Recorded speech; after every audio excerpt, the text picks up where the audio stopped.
بتاؤ کیا اس کی قربانی قبول ہوگی؟ جو ایک وقت کی نماز نہ پڑھے اس کی قربانی کہاں سے قبول ہوگی؟ میرے بھائیو، قربانی اللہ تعالیٰ متقیوں کے قبول کرتا ہے۔ اس وجہ سے آپ 200 500 1000 2000 10000 اگر اللہ کے راہ میں دے رہے ہو بہت اچھی بات ہے، لیکن اس سے پہلے متقی بنو، دیندار بنو، اللہ سے ڈرنے والے بنو، اپنے بچوں اور اولاد کو اللہ سے ڈرانے والے بنو۔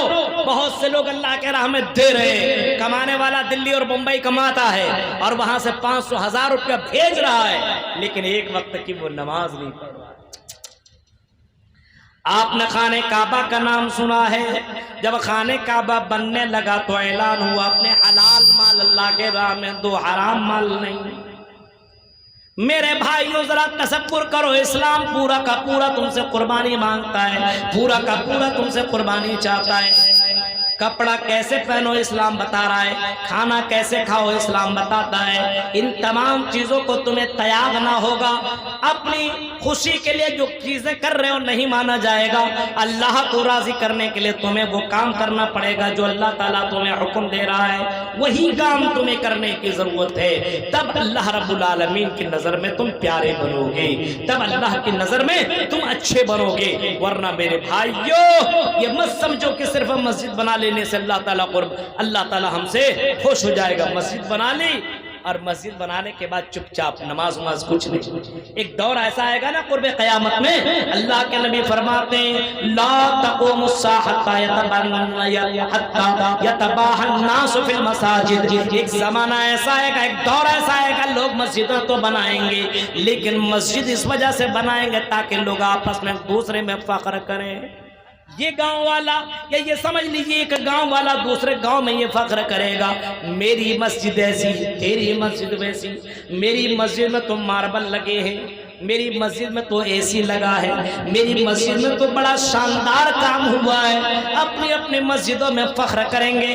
آج زمانہ وہی آ گیا، لوگ مسجدوں میں فخر کر رہے ہیں، لوگ اپنی عیدگاہ میں فخر کر رہے ہیں، لوگ اپنے یہاں کے زمین و جائیداد میں فخر کیا کرتے ہیں۔ میرے بھائیوں یہ اللہ کو پسند نہیں ہے۔ مسجد تو بنا لی شب بھر میں، ایمان کی حرارت میں من اپنا پاپی تھا برسوں میں نمازی بن نہ سکا، من اپنا پاپی تھا برسوں میں نمازی بن نہ سکا۔ ابھی رمضان کے مہینے میں جو مسجدیں فل ہو جایا کرتی تھی، اللہ کی قسم ظہر میں 4-5 آدمی آپ کو ملیں گے، عصر میں 4-5-10 آدمی آپ کو ملیں گے، مغرب میں بھی اتنے ہی، فجر میں اس سے بھی کم ملیں گے۔ وہ نمازی کہاں گئے جو رمضان میں تمہیں نظر آ رہے تھے؟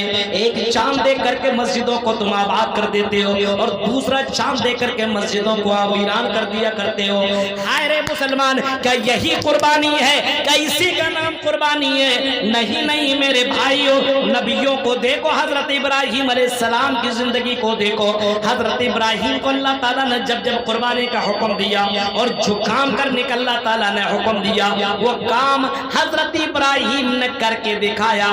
حالانکہ وہ کام اتنا مشکل تھا، اتنا مشکل تھا، اتنا مشکل تھا، اگر ہم سے اور آپ سے اگر اللہ تعالیٰ کہہ دیتا تو ہمیں لگتا ہے اور یقین تو ایسا آتا کہ ہم اتنا بڑا کام نہیں کر پاتے، ہمارے اتنا بڑا جگرا نہیں ہے، ہمارے اتنا بڑا دل نہیں ہے۔ اللہ تعالیٰ ابراہیم کو حکم دے رہا ہے، جس کو اللہ تعالیٰ نے 80 سال کے بعد اولاد دی اور ایک بیٹا اسماعیل کے شکل میں اللہ تعالیٰ نے دیا۔ اللہ کہتا ہے ایسی جگہ میں بیابان میں جہاں بھی کوئی درخت نہیں، جہاں پہ پانی نہیں، چٹیل میدان، اور ایسی جگہ میں جہاں پہ پہاڑیاں ہی پہاڑیاں ہو، جہاں پہ درخت نہیں ہے، کھانے پینے کا کوئی سامان نہیں ہے، وہاں پہ اللہ کہہ رہا ہے ابراہیم تو اپنے بیٹے اور اپنے بیوی کو چھوڑ کر کے میرے لیے چلا جا۔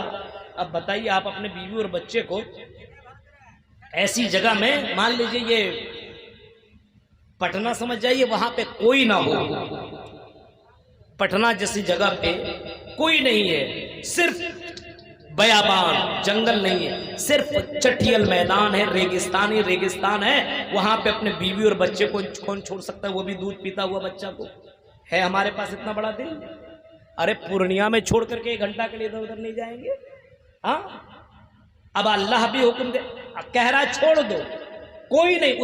اس زمانے میں تو آپ پورنیہ میں چھوڑ سکتے ہیں، دکان بہت ساری ہے، کھا پی لے گی، کچھ کر لے گی، لیکن وہاں پہ پانی نہیں، رہنے کے لیے جگہ نہیں، درخت نہیں، سایہ نہیں، کچھ نہیں، ایسی جگہ میں چھوڑ کر کے ابراہیم اللہ کے لیے جا۔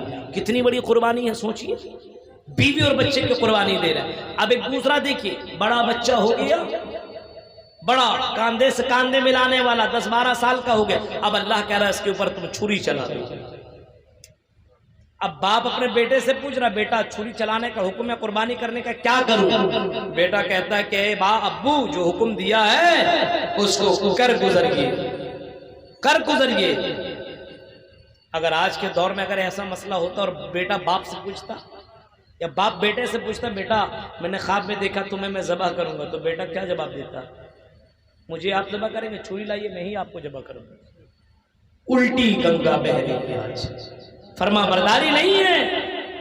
چھری چلائی ابراہیم نے، یہ بہت بڑی بات ہے. قربان یہ ذبح ہوا نہیں ہوا ایک الگ سے مسئلہ ہے، چھری چلائی یعنی قربان اپنے بچے کو کر دیا. اب بتائیے میرے بھائی، اتنی بڑی بڑی قربانی ہم سے اور آپ سے، اتنی بڑی قربانی اللہ کو نہیں مانگ رہا ہے.